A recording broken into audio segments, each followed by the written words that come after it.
Gusto ko lang naman sana tumulong mga bi para hindi lang kakain tutulog yung ginagawa ko, hindi ba? Kasi hindi naman pwede yung ganun bi, pero wala ganun talaga no? Pero ayun na nga mga bi sa hindi inaasahan, ayun, nadali yung kamay ko. Yung daliri ko mga bi, nasugatan ako, yes, promises. Pero bago yon dito na nga po muna tayo. Sa mga part nga na to mga bi, ayan, kakagising ko lang syempre bago tayo lumabas, ayan, sinuot ko na po muna ang mahiwaga kong pajama. At ayun, pagkatapos ko nga po maghilamos, toothbrush, ayan, napahiga na nga po ako dito sa may duyan at ayan, tamang kain na nga lang po ako ng burger mga bi. Yes, kung tatanungin nyo kung hindi ba ako naiinip dito sa bahay, abay sa totoo lang naiinip na din ako kasi paano ba naman kasi, paulit-ulit na nga lang po yung nangyayari sa akin dito mga bi. Yes, promises, alam mo yon yung walang kakaiba, walang excitement. Hoy, buti sana kung andito ka, hindi laging may excitement, 'di ba? Kaso wala mga bi, oo, wala talaga, wala na tayong magagawa. At sa mga part nga na to mga bi, ayan, ang sarap na ng kain ko ng burger. Pero syempre, wag ka. Mas masarap yung burger ko dyan. Oh my God. Tapos ayun, habang naghihiwa nga po yung nanay ko, ayan, pumunta ako dito para lang videohan siya na para bang yung uulamin na naman yung videohan ko. Oo, ano pa nga ba? At ito yung tatay ko naghihiwa ng bawang. Uy, bawang. Para sa aswang. Di, charot lang. Tapos ayun, habang ako dito nakaupo nga po. Yes, promises, tamang upo lang. At sabi ko, ako na din po maghihiwa nito. Yes, kasi mag-aano siya nung parang basta yung ulam na may kalamansi, yun na yun mga bi. Tapos ayun sa hindi nga po inaasahan. Oh my God, tignan nyo, 'di ba? Hindi na may drawing yung pagmumukha ko diyan. Abay, sino ba naman kasi makakapag-drawing ng pagmumukha? Alam mo yun, yung parang hindi na maipinta yung pagmumukha kasi nga, ayun, nasugatan ako, be. Na para bang ako'y nasaktan. Yes, promises, o, 'di ba? Aw, aw. Ibang aw naman sana. Ayoko ng ganyan na aw eh. Yung ibang aw yung gusto ko, yung sa sobrang sikip, mapapaaw ka talaga. Hoy, ano daw?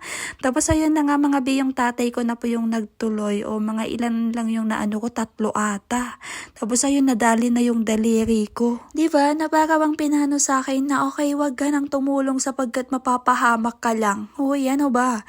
Gusto ko nga lang may gawin din ako eh. Para alam mo yun, hindi lang yung sa pagkain ko yung binibidyohan ko. Para naman kahit papano may nabibidyohan din ako, may nagagawa din ako, ganun.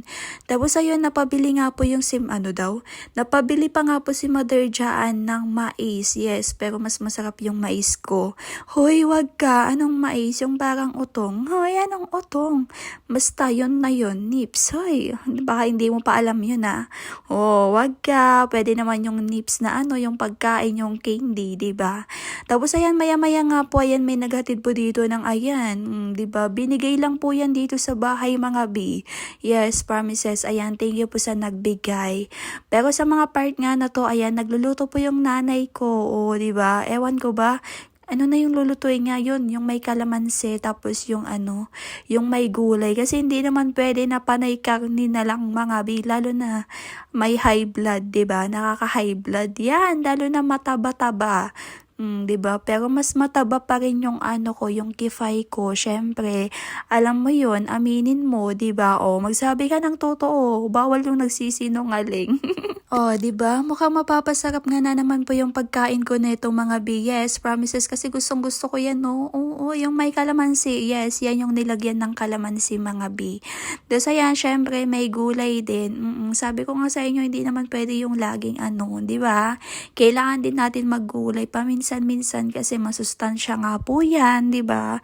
Kailangan din po natin maging healthy kahit na wala tayong ginagawa. Pero minsan parang gusto ko na mag-exercise mga bi. Hoy, wag kayo kaso tamad ako no. Pero sana no, wag kayo, baka mamaya magulat kayo, nakikita nyo na ako sa video na nag-exercise ako o kaya mag-gym kaya ako, no? What if? Payag kayo? What if mag-gym ako? Ha, what if lang naman no? Pero malay nyo naman, 'di ba? O, 'di ba? Ang sarap ng ulam ko mga bi, at sa mga part nga na to, ayan. Paluto na ata yan eh, or luto na. O, di ba? Asan yung kanin at kakain na ako? Charis! At ito, inano ko na nga po muna to, hinugasan ko lang. Then, ayan, buhay na buhay pa sila mga bi. Ayan, inipit-ipit ko na tigi-isa. Baka kasi mamaya ako pa yung maipit. Aray ko talaga, anak ko naman. Nadali na nga yung daliri ko eh, no ano. Another one, ganon. Abay, hindi pwede. Dapat kayo yung madali sa akin. Hoy, ano daw? Ang dami ko ng sat-sat mga bi. Ayan, maliliit na yung iba. Pero pwede pa yan. O kaya ayan, nilagay ko na. At ayun, sinalang na nga dyan ni Father. At ayun, gusto pang tumakas yung iba eh. No? Buhay na buhay ba naman kasi. Tapos ayan, nagtatampo-tampo na naman yan kasi may gusto na naman siya na hindi may bigay. Hoy, anong hindi may bigay? Paano ba naman kasi naubo yan mga bi? Inuubo siya tapos gusto niya ice cream, 'di ba? Tapos ayun, eto, oh my God, mapapasarap na naman yung kain ko nito mga bi. Kung napansin nyo, ako yung pinakamaraming kanin. Yes, ganun ako kalakas kumain. Na para bang, huy, ano daw, kaya ako tumatabay. Kaya sinasabi ko sa inyo, wag na kayong magtaka ha. Kasi eto, nakikita nyo naman kung paano ako kumain, kung gaano kadami yung kinakain ko. Yes, mas madami pa nga akong kinakain kaysa kila mother tsaka father kasi mini-maintain po nila yung kinakain nila lalo na sa rice kasi nga ayun para iwas ano, alam nyo na, syempre matatanda na po sila, 'di ba? Unlike sa akin, bata pa naman ako kaya go lang. Kumain ka hanggat may pagkain. Tapos ayan yung tatay ko, 'di ba? Wag kang sipag niyan. Siya bumibili nung merienda namin, ang lapit-lapit lang nung bilihan, pero hindi pa ako makalabas. So, oh my God, ano yan? Pag minamalas nga naman. Ayun, natapon pa nga yung inumin ko, 'di ba? Para akong minamalas ngayon mga bi, pero wala. Ganon talaga. Pero kahit ganon ito, syempre kain is kain. Kain is kain. Kainin kita mamaya.